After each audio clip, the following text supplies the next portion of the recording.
over the past couple of weeks, we've seen a lot of evolution when it comes to the copes regarding Mario Kart World.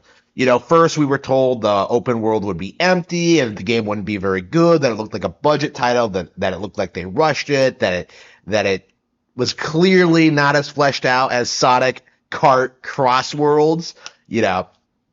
Like the narrative, they did what they always do going into like the hype cycle of this game and tried everything they possibly could to undermine it and to try and downplay the game's obvious inevitable success, right?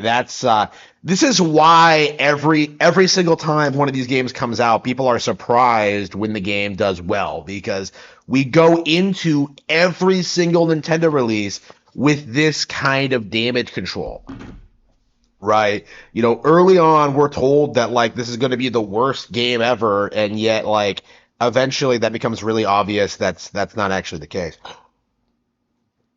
The complaints I've seen about Mario Kart World are just insane. Whether it's like pretending the open world isn't going to have anything in it, in a racing game, or complaining about character choices or what have you. Like, it's just a bunch of coping and seething from a bunch of individuals who had no real interest in the game to begin with. And I do think that's the big thing. Like, this is the major Switch 2 release, the day one Switch 2 release.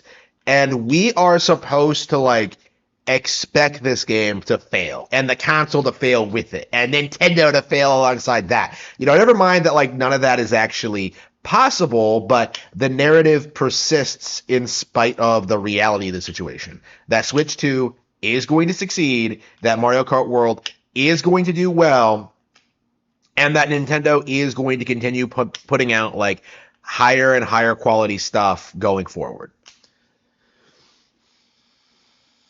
Even looking at the release schedule for the Switch 2, even under that insane hypothetical that Mario Kart World failed, like, you have Donkey Kong Bonanza coming out in July, you have, like, Kirby and the Forgotten Land getting ported, you have Mario Party, you have, like, games like Metroid Prime 4 and Pokemon Legends ZA. Like, there's simply too much coming out this year and going into the next that can really be used to weaponize against Nintendo Switch. Like, there are so many games, it's very, very difficult for anyone to sit there and try and tell you that Switch doesn't have anything coming out, that there's nothing to play, that, like, I'm not interested in that. It's just a giant cope. You can't even, like, really do that thing of, like, well, I only play mature games for mature gamers. I only play games set on alien planets in realistic sci-fi settings, because we're getting Metroid Prime 4, right? And everyone's conveniently ignoring that, brushing that game under the rug too. But this is the pretty typical cycle when it comes to Nintendo release schedules, right? When it comes to new console releases, back in the day, we were told that the N64 didn't have games on day one, and yet if you actually look at the release schedule, Mario 64 day one, Pilot Wing 64 day one, Wave Race, Killer Instinct, like 96 was a way better year than I think a lot of people give it credit for. And considering 97 and 98 are some of the best years in gaming ever, with titles like GoldenEye and The Legend of Zelda Ocarina of Time, like, how exactly are we supposed to believe that Nintendo is, that the N64 failed, And that's, like, very self-evident when you go through, like, the Nintendo Classics N64 app and, like, see just how many great N64 games there are. Like, the narrative that N64 had no games was never able to sustain itself under any actual analysis, right? Like, anybody who actually plays an N64 console would find dozens of games to play that were way better than the slop that you got on PlayStation or Sega Saturn. In fact, the PlayStation, its very best games really can't compete with with Nintendo 64 in any way, shape, or form. It's kind of crazy, if you actually play Ocarina of Time, just how much better it is than Metal Gear Solid, just how much better it is than Final Fantasy VII.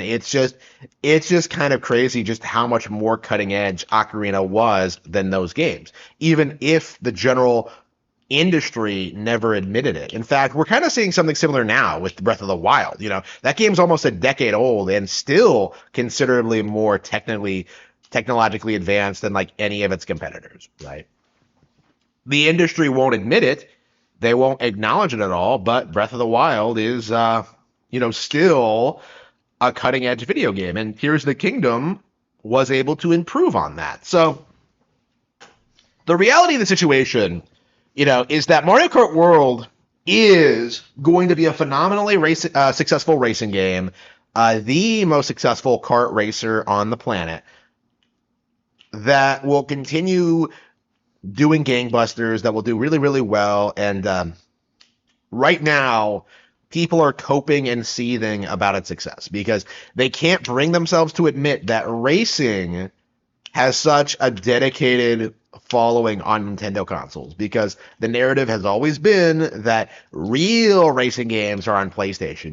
Real racing games are Gran Turismo and Forza. Like Mario Kart can't be considered a real racing game. Just like how Smash Bros can't be considered a real fighting game. It's just a gigantic cope from people who just